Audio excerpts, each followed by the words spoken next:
আজ যদি কলকাতার হতশ্রী পারফরমেন্স দেখা যায় ইডেন গার্ডেন্সে, তাহলে কি চন্দ্রকান্ত পণ্ডিতের গদি টলমল করবে?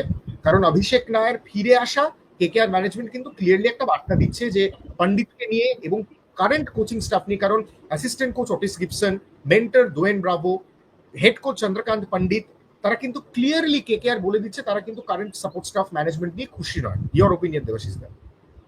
হ্যাঁ দেখো, অবভিয়াসলি আমি অনেকেই কিন্তু সন্দিহান ছিল যে চন্দ্রকান্ত পণ্ডিত কতটা সাকসেসফুল হবে ইন আইপিএল। ঘটনাচক্রে গত মরশুমে তিনি চ্যাম্পিয়ন হয়েছেন ঠিকই, কিন্তু সিংহভাগ কৃতিত্ব দিতে হবে গৌতম গম্ভীরকে অ্যাজ মেন্টর। আমি মানছি Chandrakant Pandit, with due respect to his ability, to his credentials, having coached Mumbai to 3 Ranji trophy titles, Vidarbha মধ্যপ্রদেশকেও রঞ্জি ট্রফি জিতিয়েছে। ভারত ডোমেস্টিক ক্রিকেটে চন্দ্রকান্ত পণ্ডিতের থেকে কোনো ভালো কোচ হতে পারে না।